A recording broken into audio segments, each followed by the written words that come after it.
Chapter 6. And the sons of the prophets said unto Elisha, Behold now the place where we dwell with thee is too strait for us. Let us go, we pray thee, unto Jordan, and take thence every man a beam, and let us make us a place there, where we may dwell. And he answered, Go ye. And one said, Be content, I pray thee, and go with thy servants. And he answered, I will go. So he went with them. And when they came to Jordan, they cut down wood. But as one was felling a beam, the axe head fell into the water, and he cried and said, Alas, master, for it was borrowed. And the man of God said, Where fell it? And he showed him the place.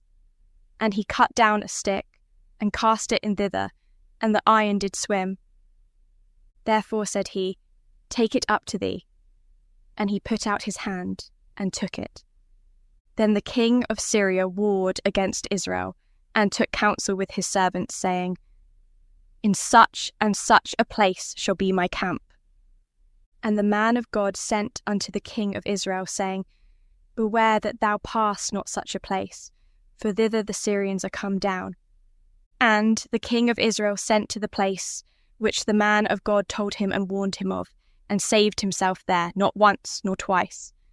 Therefore the heart of the king of Syria was sore troubled for this thing. And he called his servants, and said unto them, Will ye not show me which of us is for the king of Israel?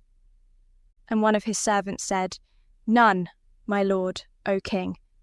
But Elisha, the prophet that is in Israel, telleth the king of Israel the words that thou speakest in thy bedchamber. And he said, Go and spy where he is, that I may send and fetch him. And it was told him, saying, Behold, he is in Dothan. Therefore sent he thither horses, and chariots, and a great host. And they came by night, and compassed the city about. And when the servant of the man of God was risen early, and gone forth, behold, an host compassed the city both with horses and chariots. And his servant said unto him, Alas, my master, how shall we do? And he answered, Fear not, for they that be with us are more than they that be with them. And Elisha prayed, and said, Lord, I pray thee, open his eyes, that he may see.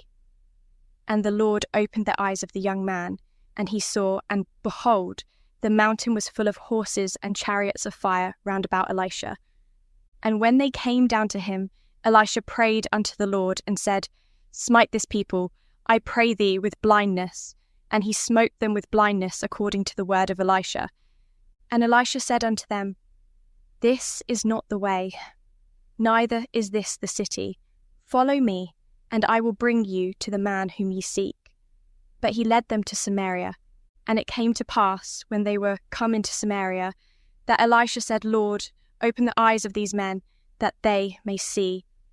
And the Lord opened their eyes, and they saw, and, behold, they were in the midst of Samaria. And the king of Israel said unto Elisha, when he saw them, My father, shall I smite them? Shall I smite them? And he answered, Thou shalt not smite them. Wouldest thou smite those whom thou hast taken captive with thy sword and with thy bow? Set bread and water before them, that they may eat and drink and go to their master. And he prepared great provision for them. And when they had eaten and drunk, he sent them away, and they went to their master. So the bands of Syria came no more into the land of Israel.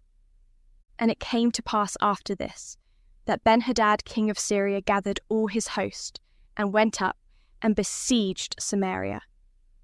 And there was a great famine in Samaria, and, behold, they besieged it, until an ass's head was sold for 80 pieces of silver, and the 4th part of a cab of dove's dung for 5 pieces of silver. And as the king of Israel was passing by upon the wall, there cried a woman unto him, saying, Help, my lord, O king. And he said, If the Lord do not help thee, whence shall I help thee? Out of the barn floor, or out of the winepress? And the king said unto her, What aileth thee? And she answered, This woman said unto me, Give thy son, that we may eat him today, and we will eat my son tomorrow. So we boiled my son, and did eat him. And I said unto her on the next day, Give thy son, that we may eat him. And she hath hid her son. And it came to pass, when the king heard the words of the woman, that he rent his clothes, and he passed by upon the wall, and the people looked, and, behold, he had sackcloth within upon his flesh. Then he said, God, do so, and more also to me, if the head of Elisha the son of Shaphat shall stand on him this day. But Elisha sat in his house, and the elders sat with him, and the king sent a man from before him. But ere the messenger came to him, he said to the elders, See ye how this son of a murderer hath sent to take away mine head? Look, when the messenger cometh, shut the door, and hold him fast at the door. Is not the sound of his master's feet behind him? And while he yet talked with them, behold, the messenger came down unto him. And he said, Behold, this evil is of the Lord. What should I wait for the Lord any longer?